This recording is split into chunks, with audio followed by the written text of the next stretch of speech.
What if I told you that in less than 60 seconds, you'll discover documented miracles that shattered medical impossibilities, real names, real dates, real lives forever transformed? Hit that like button, share this with someone who needs hope, and subscribe, because what you're about to witness will challenge everything you thought you knew about faith and healing. This isn't folklore. This is history that doctors couldn't explain and skeptics couldn't deny. When light pierces the darkness. In the heart of the 20th century, while medical science declared certain conditions incurable and hopeless, something extraordinary was unfolding in the Pacific Northwest. Blind eyes were opening, not through surgical procedures or experimental treatments, but through the radical power of faith-driven prayer. These weren't rumors whispered in dark corners or legends passed down through generations. These were documented testimonies, with witnesses, medical records, and lives that bore permanent witness to the impossible. Welcome to the extraordinary world of John G. Lake's healing ministry, a realm where the supernatural became as real as morning sunlight, where faith wasn't just a Sunday concept, but a living, breathing force that transformed destinies. You're about to journey through verified accounts of healing that defied every medical explanation. Testimonies like that of Adam Street, who emerged from years of complete darkness to see again, or the unnamed mother from Spokane who, surrounded by her 6 children, beheld light for the first time in nearly a decade. This isn't just storytelling. This is documentation of the divine breaking into human reality. Each account you'll encounter here carries more than inspiration. It carries invitation, an invitation to believe beyond the limitations of circumstance, to see past the diagnoses that declare impossible, and to step into a dimension where faith becomes the bridge between despair and miracle. Prepare yourself, because the testimonies you're about to experience have the power to ignite something dormant within your spirit. And perhaps, just perhaps, they'll open your eyes to see what you've been missing all along. Adam Street, the eyes that returned to life. Portland, Oregon, early 1900s. In the industrial district of St. John's lived Adam Street, an ordinary man marked by an extraordinary trial, total blindness. For several years, Adam had lived in complete darkness, unable to perceive light in either eye. The vibrant world of colors, the beloved faces of family, the simple beauty of sunrise, all had been swallowed by an impenetrable void. His daily existence was navigated through touch, memory, and a resignation that seemed as permanent as his condition. But true faith never accepts resignation as final. When word reached Adam that John G. Lake had established prayer and healing sessions in Portland, something stirred within him, a flicker of hope that refused to be extinguished by years of disappointment. Accompanied by family members and fellow believers, Adam made his way to the healing rooms, spaces that had already gained recognition for embracing those at the very edge of despair and transforming impossibilities into living testimonies. The initial ministry session was intense and purposeful. Lake and his trained team laid hands upon Adam's sightless eyes, crying out with fervent faith. There was no immediate response, no sudden burst of light or dramatic revelation, but nobody surrendered. There would be a second attempt, and then a third. Each session felt like a spiritual battering ram against the fortress of darkness that had imprisoned Adam's vision. Then something shifted. During the third prayer session, Adam began experiencing an unusual warmth surrounding his eyes. It felt as though something was awakening internally, as if dormant cells and neural pathways were slowly coming back to life. And in a moment he never expected to experience again, light began to penetrate. First came blurred shapes, then distinct forms. Colors emerged, faces materialized, everything was returning. Adam Street had recovered his sight completely, without surgery, without medical intervention, through prayer alone, through unwavering faith. Days later, standing before a packed church in Portland, Adam stepped onto the platform. With clear, seeing eyes and tears streaming down his face, words barely able to escape his overwhelmed heart, his testimony thundered through the sanctuary. There was no room for doubt. Not there, not in the presence of a man who was seeing for the first time in years. The miracle was no longer whispered speculation. It had become pulsating reality. The impact was immediate and far-reaching. Portland's healing rooms began receiving a fresh wave of desperate souls, some driven by curiosity, others by the urgent need for their own impossible breakthrough.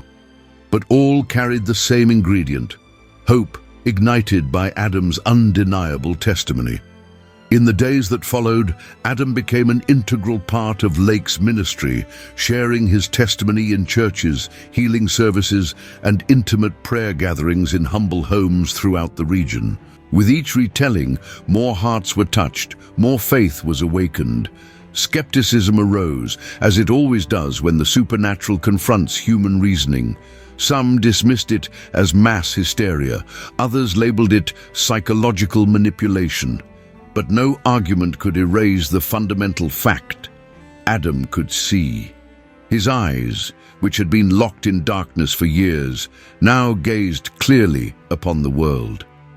And more than that, they saw with faith. Lake never took personal credit for the miracle. Instead, he consistently declared, "All glory belongs to God. We are merely vessels for a power that transcends human understanding." For him, every healing was a reaffirmation of divine promise, an answer to human crying, heaven's signature upon earth. This miracle became a watershed moment for the city. Faith became a topic of conversation in marketplaces, town squares, and family dinner tables. The story of Adam Stryett, simple in its essence, became one of the most powerful demonstrations of prayer's transformative power. It was in this atmosphere, where the invisible became tangible, that other miracles began to emerge. But none could have opened as many eyes, both physical and spiritual, as that day when Adam returned to sight, carrying with him a testimony that would echo through generations.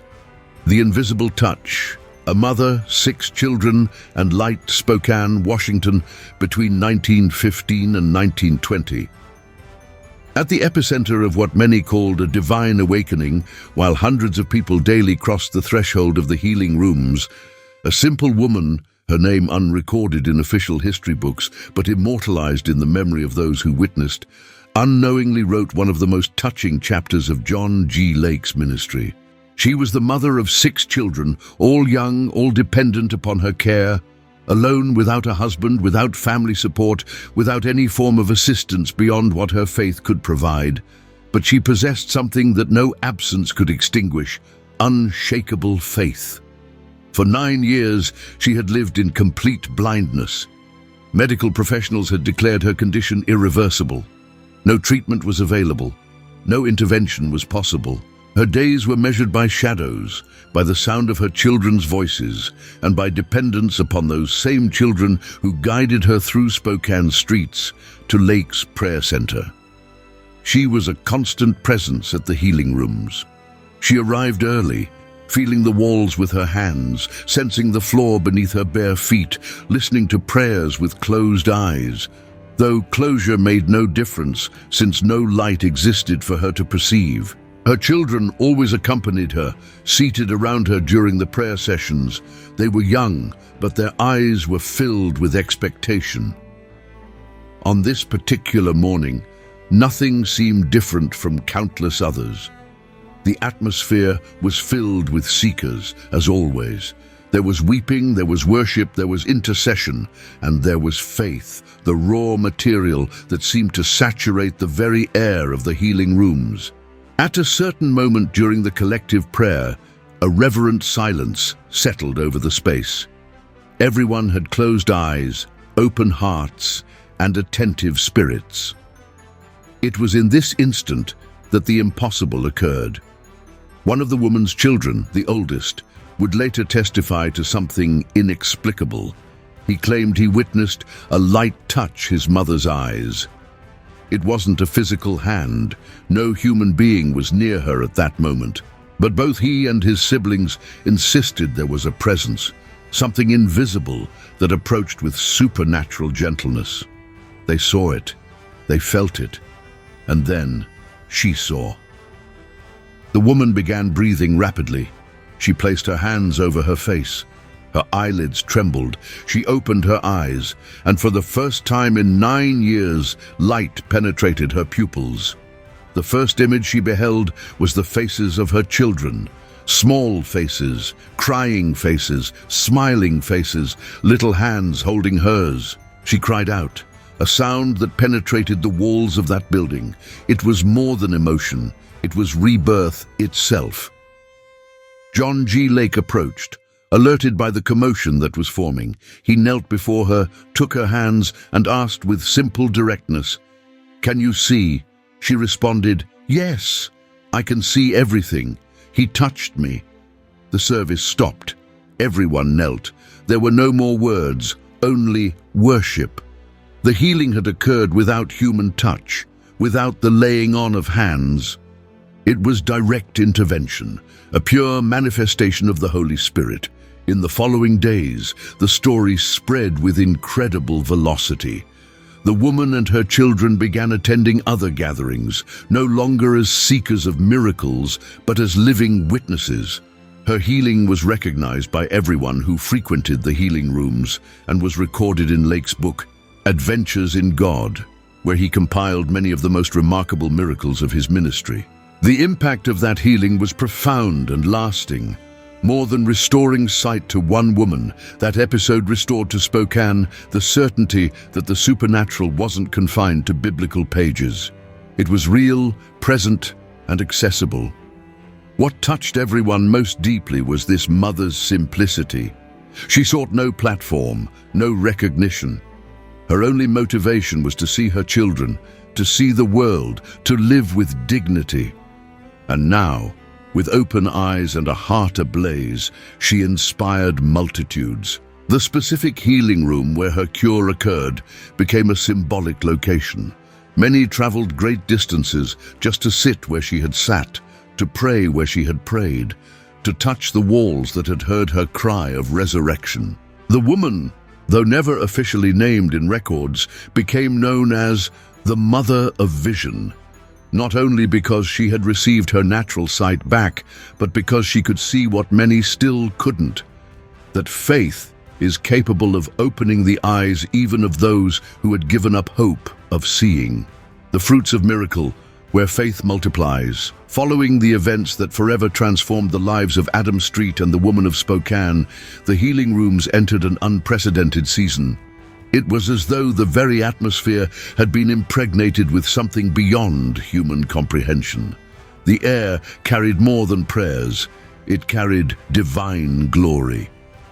The testimony of these two miracles, so distinct yet so profound, spread beyond the borders of Washington state. From mouth to mouth, from bulletin to bulletin, from pulpit to pulpit, the story of healing from blindness took on a life of its own. Churches across different states began inviting members of John G. Lake's team to share what was happening. These weren't lectures, they were flames of revival. The faith generated in Portland and Spokane spread with the speed of fire across dry grassland. Every city that heard was ignited. People came from across the nation seeking healing, deliverance, and comfort. But something new was emerging among those who came. They no longer arrived merely as spiritual patients. They came as warriors, as multipliers of faith. Lake recognized that he couldn't contain this movement alone. Training, equipping, and sending became necessary. This gave birth to the first organized groups of intercessors and healing ministers who carried the same spirit, the same intensity to other cities. They called themselves instruments of light, and wherever they went, darkness retreated. During one of these visits to a small town near Seattle, a 6-year-old boy who had been born blind was healed after prayer by one of Lake's directly trained disciples. The boy, named Eli, began to see before a crowd gathered in the town square. There was no staging, no theatrical presentation, only fervent prayer and faith. This miracle gave birth to a new wave of outdoor gatherings, informally baptized as Vision Vigils. During these nights, stories like those of Adam and the woman from Spokane were retold like modern legends, but with one essential detail: they were absolutely real. The crowds grew larger. With them came new challenges. More conservative religious leaders began raising questions. Local medical establishments attempted, unsuccessfully, to label the occurrences as collective hysteria. Articles tried to discredit the testimonies but couldn't deny the facts. Eyes were opened, and not just physical eyes, but the eyes of the soul, of faith, of eternity. John G. Lake, meanwhile, remained grounded and heavenly minded. He didn't seek institutional acceptance. His focus was the kingdom of God. He continued teaching that true faith doesn't manifest in noise, but in fruit. And the fruit was everywhere. Agnes Young, the child who had been raised from the dead in an earlier miracle, now grown, began accompanying some of the meetings, not only testifying to her own story, but encouraging young people to believe. The healed mother from Spokane remained active, with her children now teenagers serving as volunteers in the services. Adam Street, having returned to normal life, founded a small intercession group in his community where he taught ordinary people to pray for healing, just as others had prayed for him. The city of Spokane was officially recognized in 1920 as the healthiest city in the United States in a government report. A curious detail: the recognition was attributed not to hospital infrastructure, but to the quantity of documented healing cases at the healing rooms. In corridors where once only laments were heard, songs now echoed. On benches where once there was only pain, gratitude now resided. And in lives that once dragged along hopelessly, firm steps now marked the path forward. It was as though after each healing, a new generation of believers was reborn. Believers who not only believed, but also brought healing to others. This was the true multiplication of miracle, not the exact repetition of what happened to Adam or the woman of vision, but the awakening of many who understood, if God did it for them, He can do it for me. And even more, He can do it through me. The invisible inheritance, what remains after the miracle. When years pass, miracles recorded in history's pages don't merely become extraordinary memories, they transform into spiritual inheritance. What was experienced in Portland, Spokane, and neighboring regions during the height of John G. Lake's ministry transcended the emotion of isolated moments and crystallized into something greater, a culture of faith. This culture wasn't built upon heavy doctrines or elaborate ceremonies. It was anchored in the simplicity of prayer, the boldness of faith, and the power of Jesus' name. Above all, it was grounded in one certainty: miracles are possible, even today. The stories of healing from blindness weren't confined to testimony meetings. They were recorded in local newspapers, church bulletins, and later in books like Adventures in God. John G. Lake understood that a people's spiritual memory needed nourishment. Therefore, he made sure to document what he could, ensuring that future generations wouldn't forget that the supernatural isn't an exception, but a birthright of God's children. The most profound impact, however, wasn't found in publications. It occurred in the transformation of ordinary people. Adam Street became a spiritual mentor to dozens of men and women in Portland. For years, he led a small school of faith and prayer in his home, where the primary requirement was simple: hunger for God. Many of those who heard his testimony began praying for healing with conviction, and miracles multiplied. The healed mother from Spokane never stopped attending services. Her children grew up and became pillars in their communities. Two became traveling evangelists, dedicating their lives to sharing what they had experienced with their mother. One of the youngest became a composer, writing dozens of hymns about healing, faith, and restoration. John G. Lake, in his mature years, said that each recorded healing was like a lit torch, and each person touched now carried the responsibility to light others. Don't hold the flame only to warm your own soul. Use it to illuminate someone else's path, he would say.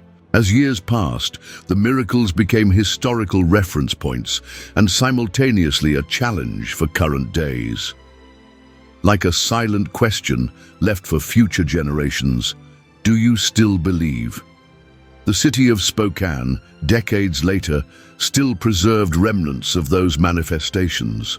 Walking its streets, visiting the old buildings where the healing rooms operated, was like treading on consecrated ground. The earth seemed to carry memories, the walls, echoes, the pews, prayers. God's presence hadn't been bottled in a single decade. It had simply changed form, waiting for hearts willing to seek it with the same intensity. Perhaps this is the greatest inheritance of the blindness miracles. They didn't open only biological eyes. They opened the spiritual vision of a generation that began seeing the world through heaven's eyes. People who stopped doubting, stopped over-rationalizing, and chose simply to believe. Today, remembering what happened to Adam Striett, the mother from Spokane, and so many others touched by that movement, isn't just about remembrance. It's about being challenged, to continue, to ignite, to believe. Because the miracle didn't end in the 1920s, it only began. When faith opens the eyes of the soul. The faith that moved mountains in Portland and Spokane didn't remain in the past. It pulses, it breathes, and perhaps it's calling you now.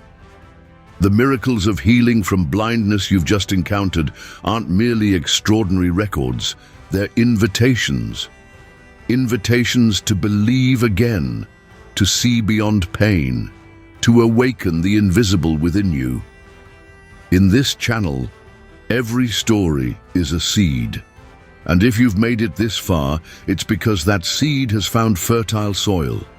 Don't ignore this calling. Perhaps you're not physically blind, but you're seeking direction, clarity, peace. Just like Adam Striett and the mother from Spokane, you too can experience the divine touch. The journey of faith doesn't end with a testimony. It begins when you decide to believe. Decide today. If you believe in miracles, need spiritual strengthening, and want to discover the powerful prayers and decrees of John G. Lake, access our other channel now. The link is in the bio.